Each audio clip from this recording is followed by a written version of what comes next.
there guys, it's Joey.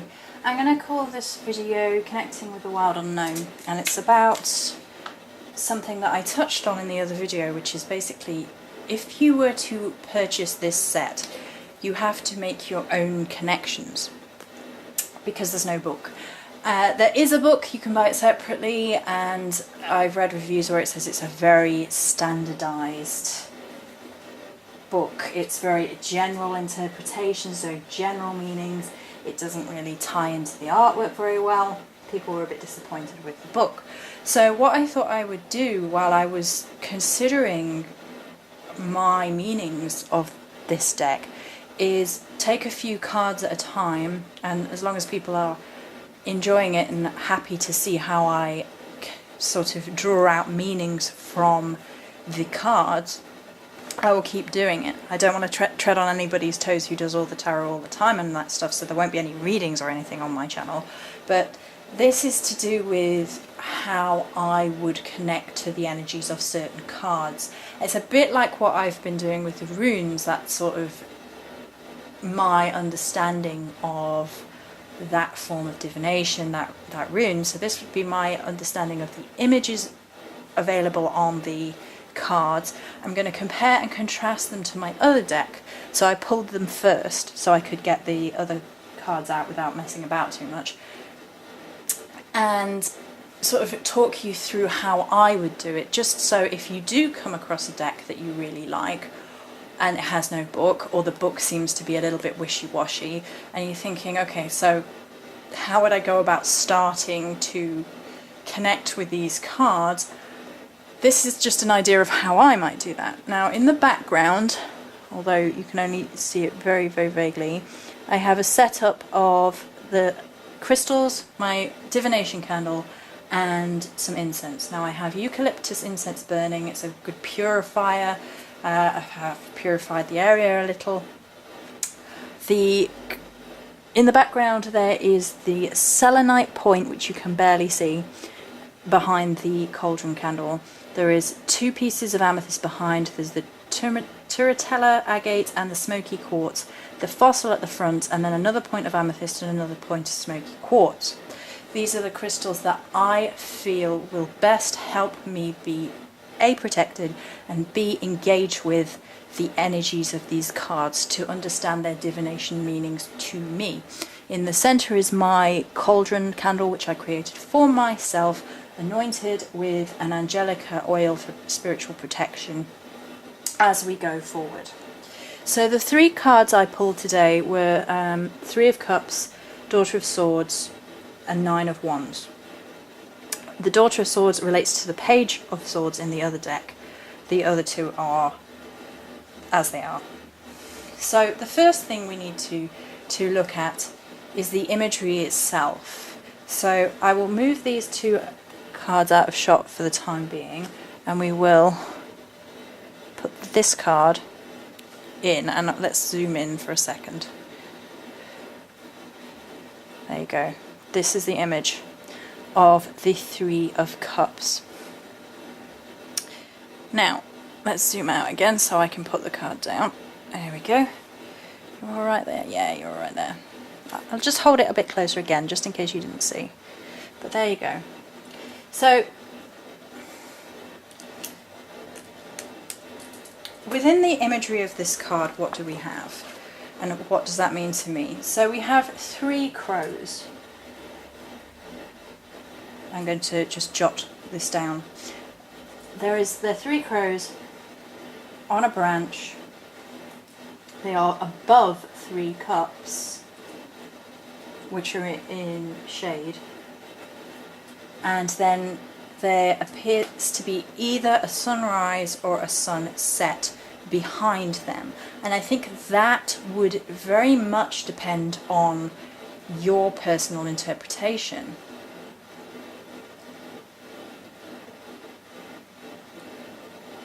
I'm inclined, I don't know if I would go for sunrise. My inclination is sunrise for this card.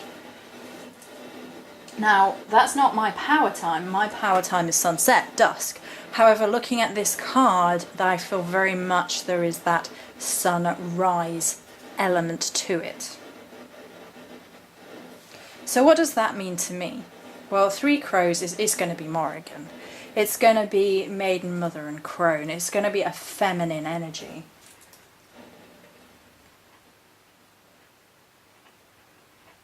It's the triple aspect of the goddess, so it's very feminine to me. It almost looks conversational, the way the birds are placed. Let's move the card forward again so you can see the birds. It almost looks a bit like they're having a discussion. A talk. The element of air is definitely involved somewhere within this card, even though this card is drawn into the cups, which is technically water. This card doesn't look very watery at all. There is nothing watery about this card.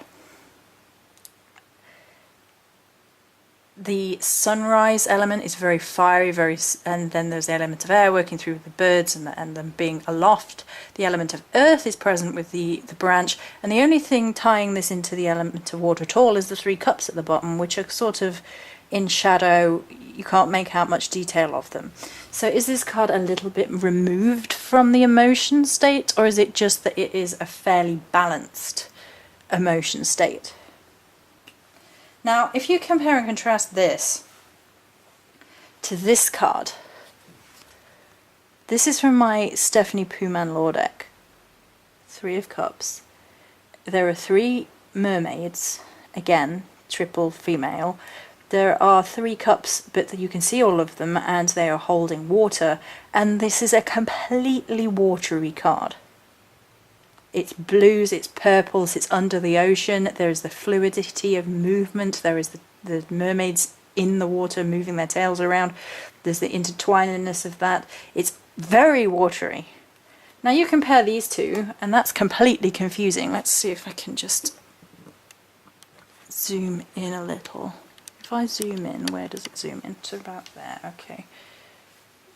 That's not the best, is it? Okay, so if you compare this to this, they're very, very different. And this is, of course, the problem with there being no book for newbies and things. So I'm going to read to you the generalized meaning from the book, from Stephanie Pooman Law's book for the Three of Cups. There is a song that dwells in the ocean's floor. It lurks in the chasms. It hides in the voices of whales and dolphins. It haunts the reefs and caverns.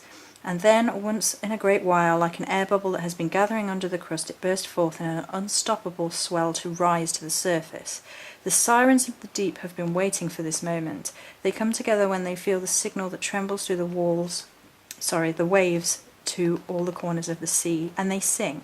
Their voices weave a counter-melody and crescent to the ocean's song. Laughter rings in trills, and etc., etc., etc.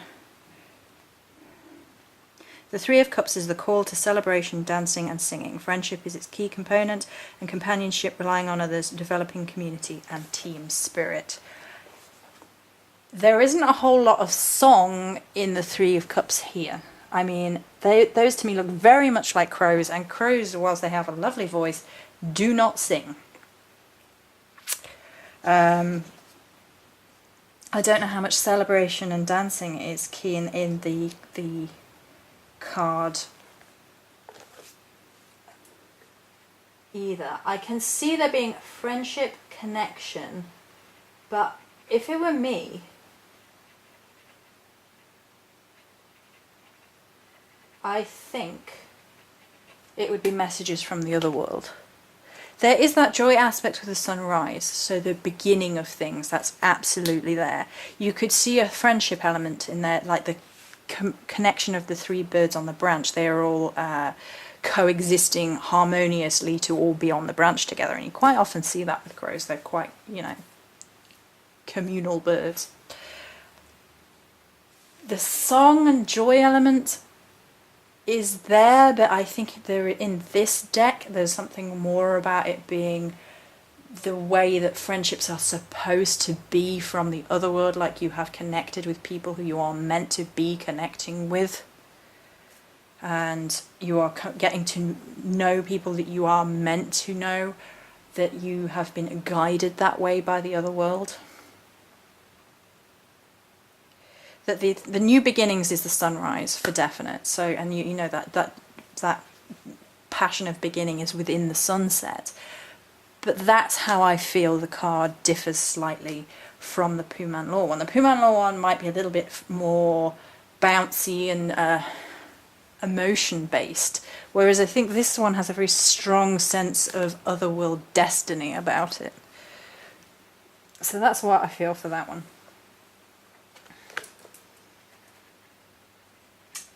I'm just jotting that down for myself, and we will move on to the next card. So the next card is beautiful, is the Daughter of Swords. So the Daughter of Swords is a barn owl. The sword is sort of branch-like and steady, and there is colour around her in sort of orbs. There is a nighttime almost feel about it. Obviously, barn owls, I'm fairly sure most owls are nocturnal. Yeah. So let's talk about how I feel about barn owls. Barn owls are my favourite owl. Whenever I would see barn owls in the wild, more when I was a child. I've not seen a barn owl in the wild for many years now, sadly. They were the most incredibly graceful, beautiful, and almost ethereally ghost-like in their movements, in their flow, in their beauty. There is a rarity about them, for certain. And if this was to capture a person, which quite frequently these cards do, there would be that sort of, it's almost an aloofness about this person. If it was to represent a person, there would be that ethereal beauty. They might be a little bit removed from society, perhaps. Oh God, it sounds a bit like me. A little bit removed, a little bit nuts. Okay, so knowledgeable, wise, like most owls are, but that very gentle but aloofness, if that makes sense. Now, the Page of the Swords from the other deck actually relates quite well to this. So this is the page from the Stephanie Puman Law deck. Angelic with a sword, the purples work quite well. There are swans and crows, and she's sort of cuddling a little swan, and she's quite protective. She's absolutely gorgeous, and you compare the two again, if the camera wants to focus for me. It's not that difficult, camera, thank you. Thank you. Right, let's zoom in and move them up a bit again. It's not the best, is it? It really isn't. It's the problem with this camera. They're not quite as far removed from one another as the first two. So let's read to you what it says in my book about the Page of Swords. The Page of Swords holds the signet in her embrace. Her body is a living cradle to protect it from harm. She has a strong sense of purpose. Mirroring her attitude, the wands gather closely to guard her with their strong beating wings. They are vigilant guardians. Their watchful eyes take everything in. She looks to the stars for guidance, following them as the sailors once did. That's interesting because that could relate. So, messages from the stars. We're going to write that down. So, looking to the stars for answers and all the sort of mystical energies that tie in with that, because that's in this card, but that is also in the orbs around that card. So that's nice. That's some linkage. The thin radiance of those distant points of light marks the trail to follow, as they have done since ancient times for those who know how to read their intricate patterns. Their webwork of light forms an arcane map. That's a beautiful image that works for both cards. Fate, the acknowledging of following the stars, of looking upwards, of realizing there is more going on than is earthly bound. You know, looking up to the heavens for that.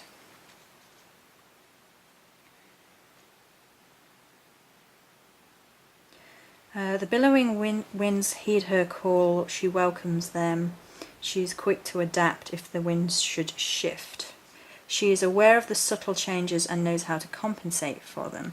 She invites you to rid your eyes of the clouded haze of too much daylight and see the path that the nocturnal guardians of the sky offer.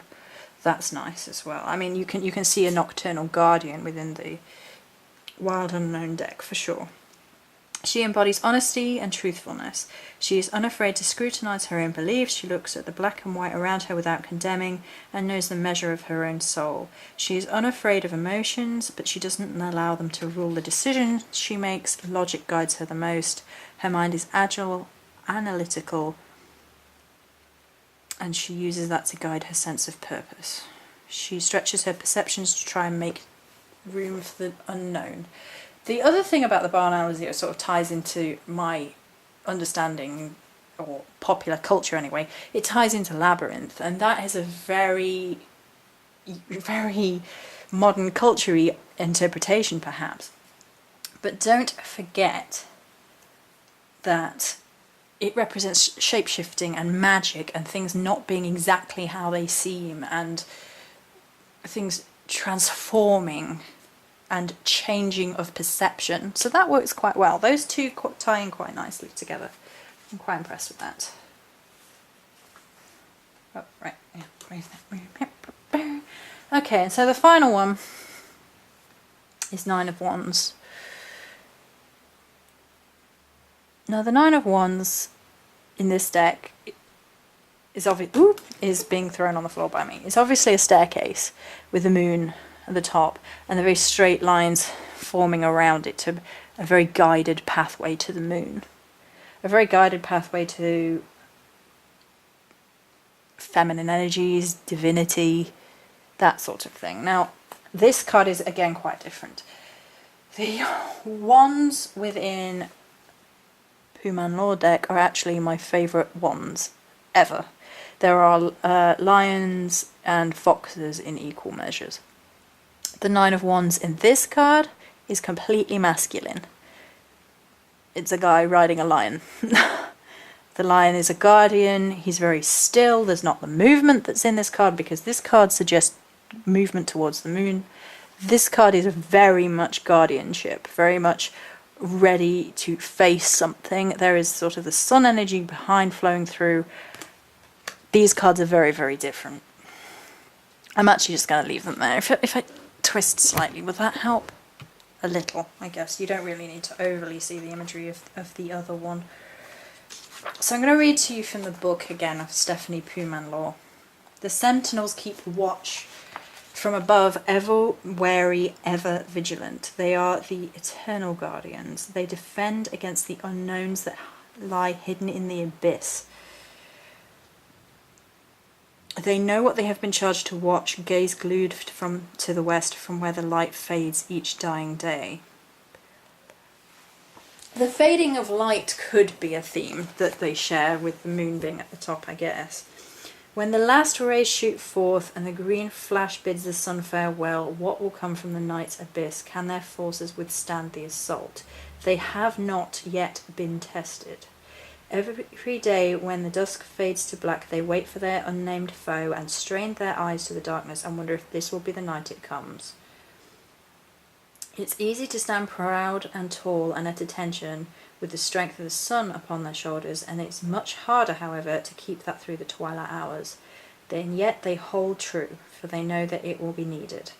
Vigilance is the watchword for the 9 of Wands. It urges you to keep strength in reserve, always be prepared for any eventuality, retain a core of power, even more importantly, know what inner strength is, for sometimes we possess the ability to endure through travails that is not evident until we are put to the test.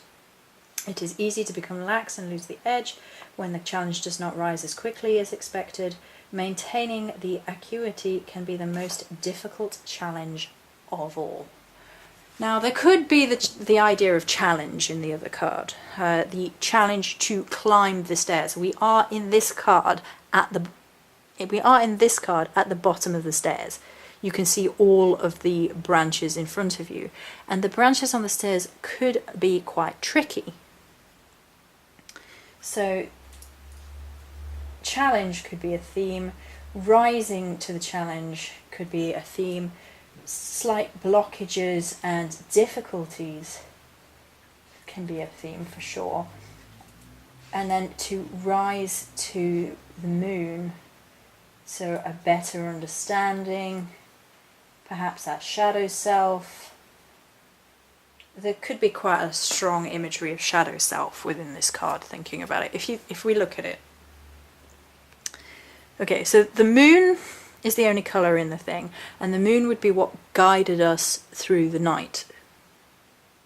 The night could be arguably this around us, around the stairs, which is in the form of walls. So that could be our own limitations of our own shadow self locking us in.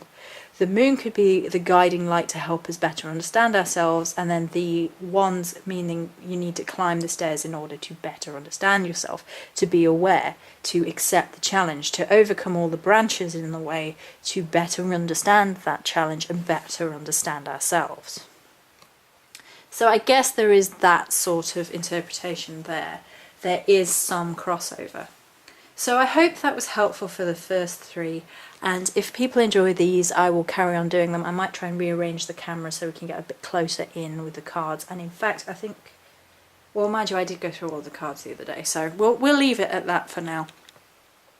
I hope you enjoyed this video, and many blessings.